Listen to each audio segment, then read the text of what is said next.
Hey everybody, it's Jason O'Phil, and I'm your gay geeker, and I'm going to be continuing the countdown to Marvel's Captain America Civil War with my review to the follow-up into the Marvel Cinematic Universe, The Incredible Hulk, released only 1 month after Iron Man in 2008. This film, of course, stars Edward Norton as Bruce Banner, Liv Tyler as Betty Ross, William Hurt as General Thunderbolt Ross, Betty's father, and Tim Roth as our villain, Abomination. Although he's not Abomination until maybe like the last 30 minutes of the film. But by that point, for me, actually, it's way too late to save this film because I just think it's a disaster. We, at this point, have now had 2 cinematic versions of the Hulk. We had Ang Lee's version, and the less said about that, the better. And then we had this version, and really the less said about that, the better. I mean, in all honesty, it's almost like Marvel couldn't get the Hulk right on 2 films, so we basically had to make him a secondary character in the Avengers movies, and then guess what? We got the character right. Sadly, we're not ever going to get a standalone Hulk movie because there's all these really weird distribution rights between Marvel and Universal, and law's complicated. Baloney! Edward Norton, as you know, plays Bruce Banner. I don't think he's terrible at the role. I feel like he doesn't bring that quiet reserve that Bruce Banner has. You know, Mark Ruffalo has that line, he's always angry. And I actually think Edward Norton is always angry. He looks like he's always angry. Liv Tyler isn't awful as Betty Ross either. I like Liv. They try to do all this like emotional building, and I'm just like, girl, he broke up with you in college, and neither one of you looked like you were in college. And hey, that's cool, but what do I know? You know nothing, Jon Snow.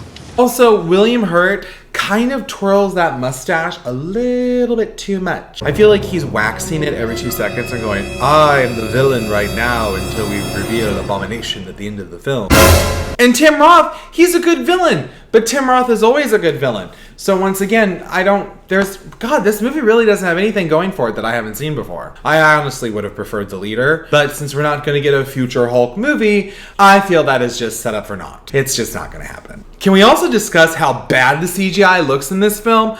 I'm sorry, the Hulk looks like a roided out West Hollywood gym bunny, as does Abomination. You shady elephant.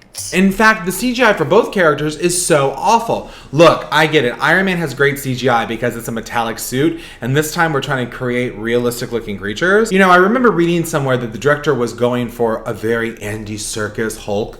Like, that was their basis, that whole motion capture and feeling.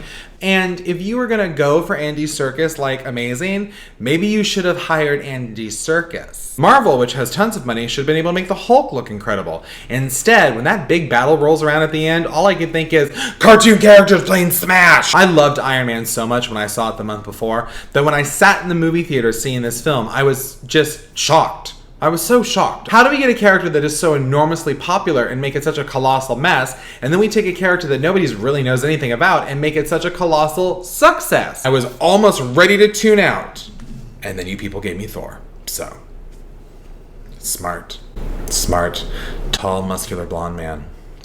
You're gonna win every time. Is this the worst comic book movie ever made? No. There's still Howard the Duck. Thank you, George Lucas. That's it. No more Mr. Nice Duck. All right, well, that's my review. I'm Jason O'Phil. I'm your gay geeker. Like my Facebook page, subscribe to me on YouTube, or follow me on Instagram. It's Gay Geeker across the board. Just think gay, and then think geek, and then add an ER, like Tigger. We're gonna be counting down to Marvel's Captain America Civil War. And remember, it doesn't matter if you're gay or straight. We're all born geeks. See you next time.